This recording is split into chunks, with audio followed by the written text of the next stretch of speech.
देवी पुल्लाना तेरे एहसान दाता, देवी तेरे एहसान दाता, देवी पुल्लाना तेरे एहसान दाता, देवी पुल्लाना तेरे एहसान दाता। तेरे नाम ने कीजिए, तेरे प्यार ने कीजिए मेरी पहचान दाता, देवी पुल्लाना तेरे एहसान दाता, देवी पुल्लाना तेरे एहसान दाता। शिकार ते आए सी तू शिकल न लाया रे, शिकार ते आए सी शिकल न लाया रे, शिकार तेरे आए सी शिकल न लाया रे।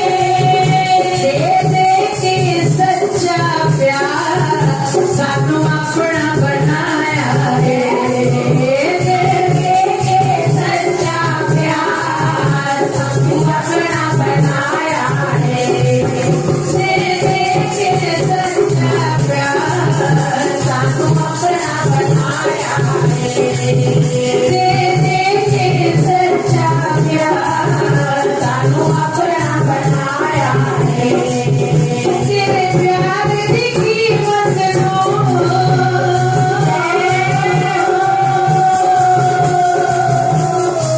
ओ तेरे प्यार दी कीमत नो कदे भी विसर न जावां, देवी पुल्लाना तेरे एहसान दाता, देवी पुल्लाना तेरे एहसान दाता, देवी पुल्लाना तेरे एहसान दाता।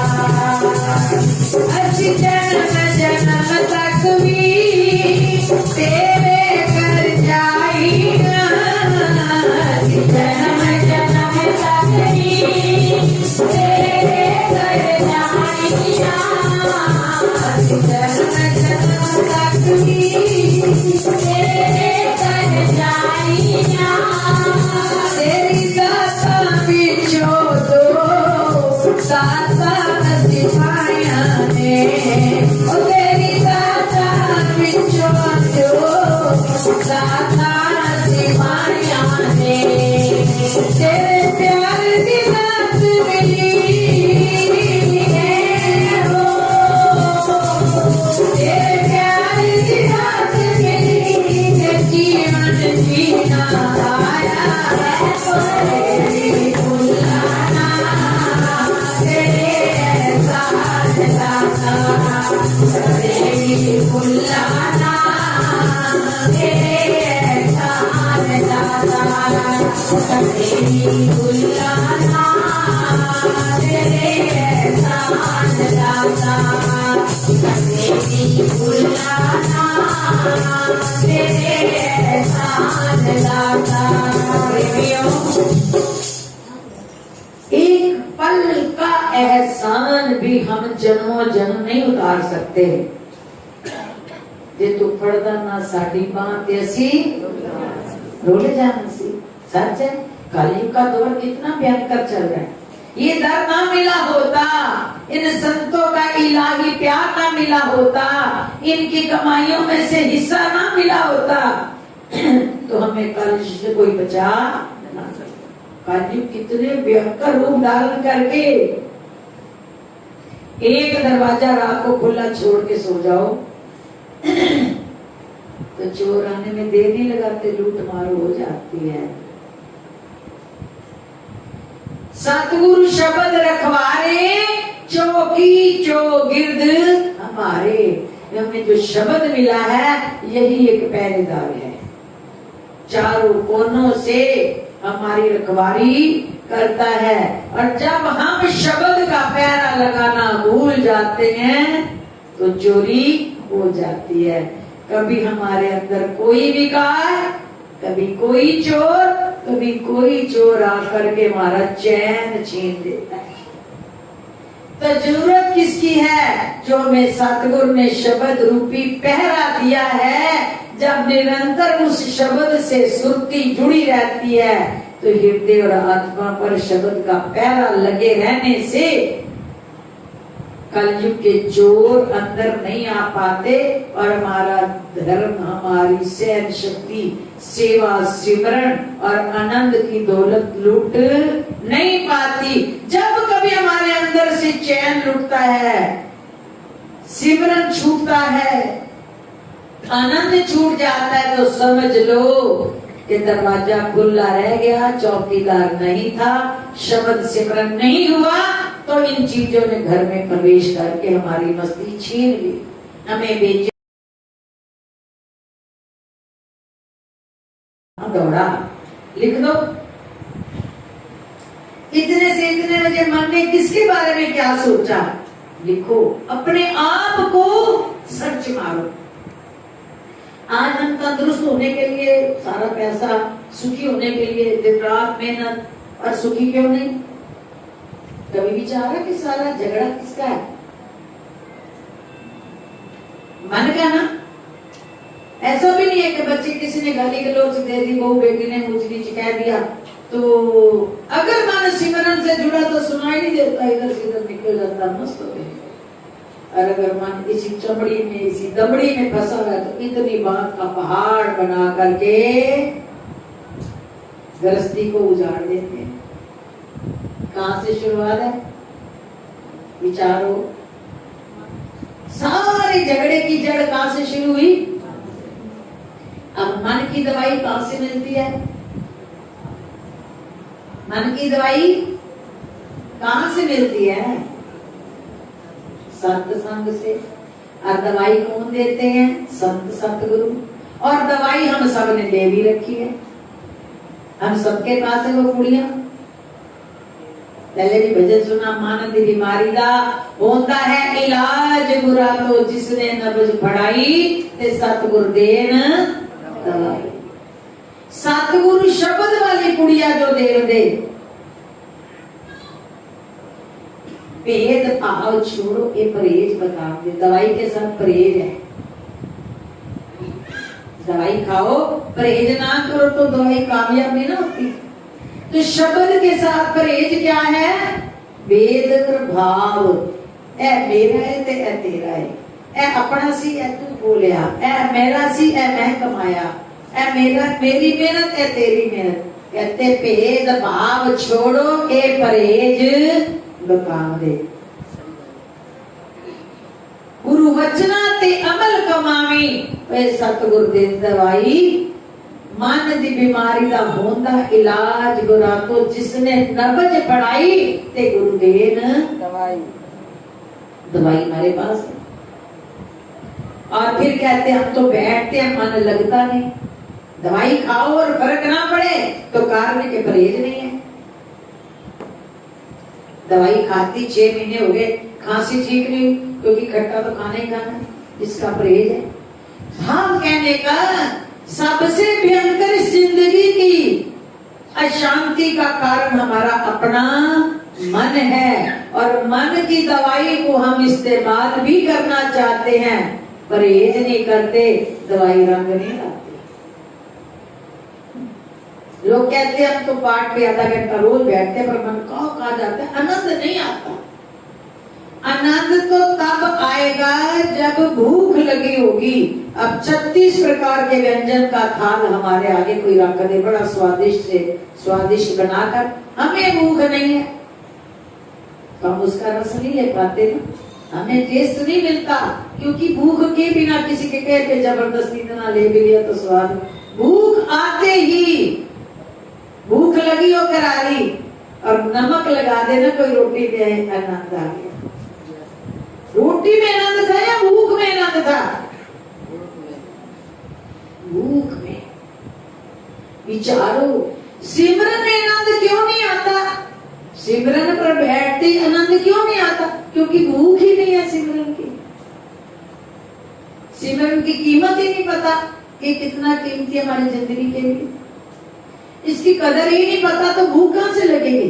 देखो, जिसका पता लग जाए ये हीरा पड़ा है और हीरे की तलब, पता है कि हीरा बड़ा कीमती है, कई लाखों का हीरा है, तो तुमने देख लिया तो चाह होगी कि जरूर ये मुझे मिले। अब उस ललक में तुमने प्रयत्न शुरू कर दिया, उस हीरे को पाने की तड़प और ललक से तुमने प्रयास शुरू कर दिए, और प्रयास करते करते जब निरंतर प्रयास किया तो हीरा मिला।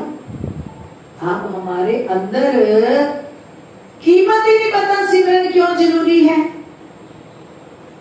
सिमरन की भूख ही नहीं है, और भूख नहीं है तो रस कैसे आएगा, आनंद कैसे आएगा?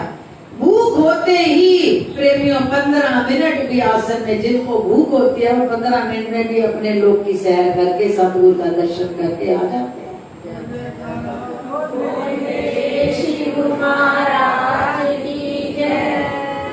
क्योंकि चलते फिरते भी जब यारी लगी रहती है, चलते फिरते उठते बैठते हर बात में उसी का ही सारा पसारा नजर आता, बीच में जीव तो कुछ है ही नहीं।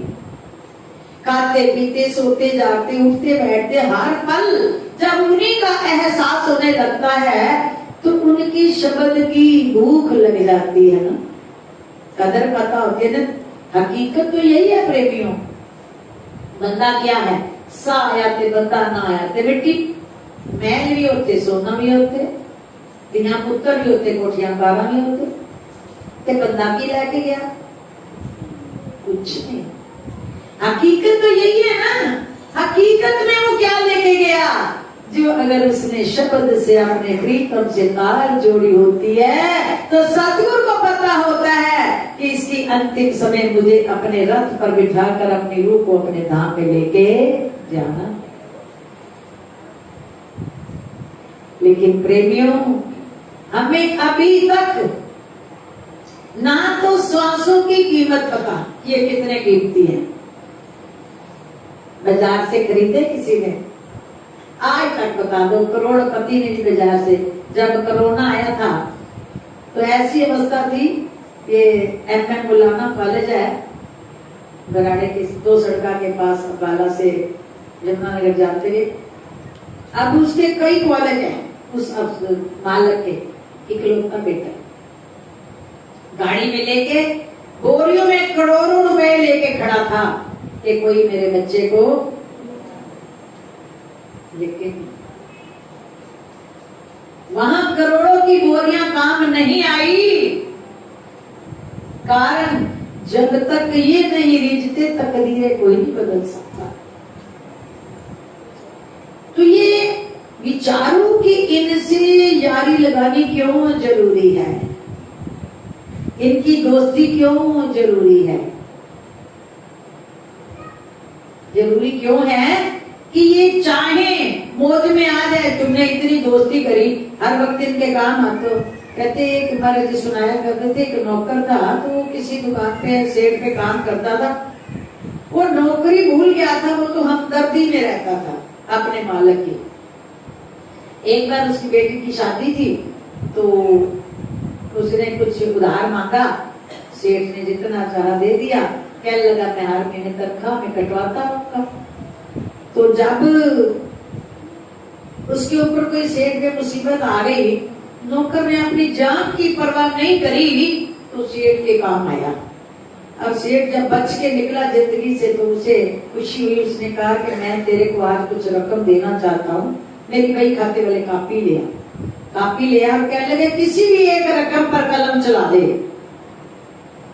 सेठ ने नौकर को कहा बेटा मैं इनाम देना चाहता हूँ, तो किसी भी एक रकम पर कलम चला दे। तो उसने पेपर खोला, जहां पे उसका नाम लिखा था उसने उसको काटा, मार दिया, अपना नाम ही मिटा दिया। अब जब तनख्वाह दी गई तो जो पैसे कटते थे उस बार नौकर ने कटवाए नहीं, तो सेठ कहने लगा बेटा इस बार तूने तनख्वाह से पैसे नहीं कटवाए। कहने लगे बाबूजी आप कापी में नाम देख लो। जब कापी खोली तो नाम ही नहीं, खाता ही साफ हो गया तो कब तक हम जन्मों जन्मों के आना जाना में लगे रहेंगे? खाता साफ करते हैं कौन? सरकार। इनके हाथ में वो कर्म मिटाने की रेख है, लेकिन किसकी मिटती है? जो अपने आप को भूल कर बस फिर इनके प्यार में डूब जाते हैं। तो इसीलिए प्रेमियों, इनके प्यार के हकदार बनने के लिए ही तो मिटना है, और मिटना है सिमरन के जरिए। क्योंकि हमें जो सबको शब्द मिला है, उस शब्द का मूल तत्व क्या है? अर्थ भी पता है ना? अंदर तो मालक और अहंकार को फना करना है, बाहर निकालना, यही मूल तत्व है। तो बिना सिमरन कहो कि हम मिट जाएं, हमें मिटना नहीं आएगा। मिट सकती युग ऐसा छोड़ेगी नहीं माया तुम्हें। इसीलिए सिमरन ही हमारे मन पर जब रगड़ लगती रहेगी, लगती रहेगी, लगती रहेगी, तो इस आत्मा के ऊपर जो एक जन्म से पहले और कई जन्म लिए, उसमें इस पर कैसे कैसे धब्बे लगे। कहीं विकार, कभी कोई। समय आया, शरीर छूट गया, आत्मा वही की वही दूसरे में प्रवेश कर गई। उस आत्मा पर कितनी तरह के धब्बे हैं, लेकिन उन धब्बों को धोने का जो सुअवसर मिला वो केवल मनुष्य जन्म में मिला। और इस धब्बों को धोने के लिए सतगुरु मिले, और उन्होंने साबुन और सत्संग रूपी पानी दे दिया। और अब भी ना धुला तो कब धुलेगा? और जब इस आत्मा को सिमरन और सत्संग रूपी पानी से हम रोज रोज रगड़ते हैं, और दयालु का सर पे हाथ होता है, तो आत्मा निखर जाती है। तो अपनी ही आत्मा में बसे हुए अपने नगली निवासी भगवान को मिलने में देर नहीं लगती। इसीलिए प्रेमियों, भजन में अभी सुना, मैं शाहों के शहंशाह का मांगता हूँ, भीख मिलती है करीब आने से। मांग मांग पे बात है, कोई दौलत मांगता है, कोई उनसे उनको मांगता है। शाहों की शहंशाह कौन? नगरी निवासी भगवान। और हम उनके मांगते, और हमें मांगना ही नहीं आ रहा उनसे उनको।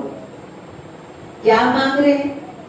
कभी कांच और कभी लोहा, कभी सोना और कभी चांदी। अरे जो उन्हें मांग लेते हैं वो अकेले आएंगे? लक्ष्मी तो साथ आएगी ना, रिद्धियां सिद्धियां साथ आएंगी ना उनके। तो उन्हीं को मांगने में मजा है। तो इसलिए प्रेमियों, ये जो पल, ये जो घड़ियां हमें कीमती सतगुरु दरबार में आने की मिलती हैं, और इतने इलाही दयालु फकीर जो हमें मिले हैं, दुनिया छान लो, जो अपना बाप दे सकता है, मामा, चाचा, ताया, कभी अपनी प्रॉपर्टी में से देता है किसी को कुछ नहीं। लायक हो न लायक हो, बच्चे का हिस्सा बाप से ही मिलता है। ये बाप भी है, परमात्मा भी है, सतगुरु भी है, और बेअंत रिश्ते भी इन्हीं से हैं। इनके हो के देखो, जिंदगी का लुत्फ, जिंदगी का मजा मिलेगा। जिंदगी स्वयं में एक शराब बन जाती है, नशा। शराबी पी के नशे में पड़ा रहे, ना चिंता ना फिक्र। इनके होने के बाद जिंदगी नशे में रहनी शुरू हो जाती है। सारे काम तो कुदरत के जिम्मे लग जाते हैं, क्योंकि इनके हो जाने के बाद सारे काम का ठेका तो इन्हीं का हो जाता है।